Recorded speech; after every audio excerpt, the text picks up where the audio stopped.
Yo, haya ni makubwa wanakutokea hapa WHO. What's up and over there? Moja kwa moja na kupeleka nchi ya Brazil. Ladies and gentlemen, guys kwa sisters. Kuna huyo binti mwenye umri wa miaka 19 Gen Z. Why mnatufanyia hivi? Ameenda viral wiki hii hapa baada ya kuzaa mapacha ambao pacha hao kila pacha mmoja yuko na baba yake. Na pacha hao amewazaa siku hii moja. Lakini kitu ambacho kimesababisha watu wabaki midomo wazi ni kwamba mapacha hao ishazoeleka kwamba mapacha huwa wanazaliwa na baba mmoja, lakini kwa huyu binti Gen Z ameshangaza ulimwengu kutokana na mapacha wake kuwa kila pacha anatokana na mbegu ya baba mwingine. Katika tukio la nadra na la kushangaza, mwanamke mmoja mwenye umri wa miaka 19 nchini Brazil amejifungua watoto mapacha wa kiume, lakini kila mtoto akiwa na baba yake. Unapewa kwamba madaktari walithibitisha tukio hilo. Wamesema kuwa vipimo vya vinasaba aka DNA vilionyesha wazi kwamba watoto hao wawili ni wa mama mmoja, lakini walitenganishwa kwenye upande wa baba, yani kila mtoto mmoja ana baba yake. Sasa kwa mujibu wa taarifa za mwanamke huyo, anasema kuwa alifanya tendo la ndoa na wanaume hao wawili ndani ya muda ule wa masaa 24, jambo lililowezesha kutokea kwa ujauzito huo wa kipekee kabisa.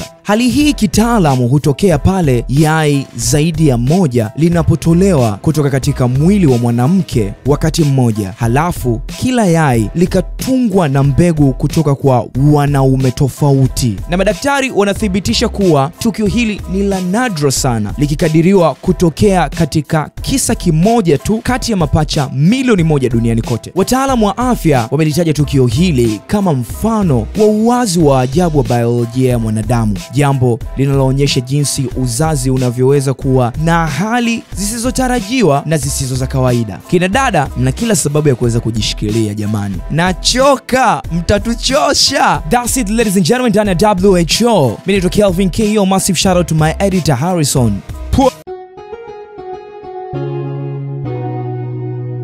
Kasako Media, tunaangazia maisha, tunaandika kesho.